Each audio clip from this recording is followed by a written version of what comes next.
თავდაპირველად პაშინიანი ცდილობდა შეენარჩუნებინა სომხეთის ღრმა სტრატეგიული კავშირები რუსეთთან და ხშირად უსვამდა ხაზს ამ პარტნიორობას ვლადიმერ პუტინთან, თუმცა ეს დამოკიდებულება 2020 წელს შეიცვალა. ნავთობით გამდიდრებულმა აზერბაიჯანმა, რომელიც სამხედრო განვითარებაში დიდ თანხებს დებდა, იმ წელს მთიანი ყარაბაღის დაბრუნება გადაწყვიტა სამხედრო გზით.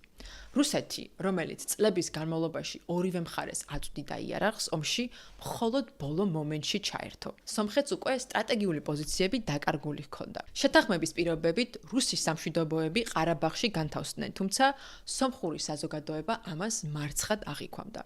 ეს ომი იყო მძიმე დარტყმა როგორც ქვეყნისთვის, ისე პაშინიანის მთავრობისათვის. მას შემდეგ სომხეთსა და რუსეთს შორის ურთიერთობები მკვეთრად დაიძაბა და პაშინიანმა და პუტინმა საჯაროდ დაიწყეს ერთმანეთის კრიტიკა.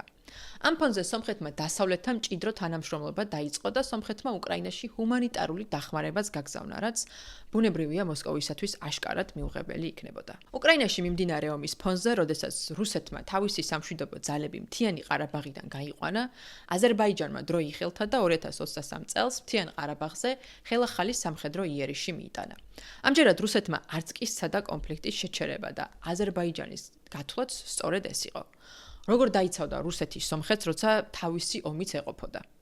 შედეგად აზერბაიჯანმა შეძლო მთიან ყარაბაღზე სრული კონტროლის აღდგენა, ხოლო იქ მცხოვრები ეთნიკური სომხების დიდი ნაწილი იძულებული გახდა ტერიტორია დაეტოვებინა და სომხეთში გადასახლებულიყო. ამ მოვლენების შედეგად სომხეთმა კიდევ უფრო თვალსაჩინო ნაბიჯები გადადგა დასავლეთისაკენ.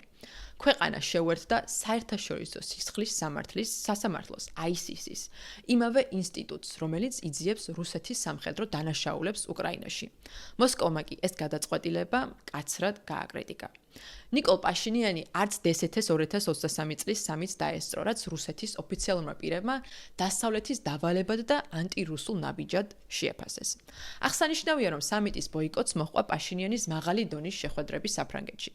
2024 წლის თებერვალში კი სომხეთმა დსთ-ს აქტიურ წევრობაზე უარი თქვა და ეს ურთიერთობა გაყინა. სომხეთის გადმოსახედიდან მისმა სტრატეგიულმა პარტნიორმა რუსეთმა ვერ მოახერხა მისი დაცვა ვერც 2020 წელს და ვერც 2023 წელს, ამიტომ რუსეთთან სამხედრო თანამშრომლობას მნიშვნელობაც აღარ ჰქონდა.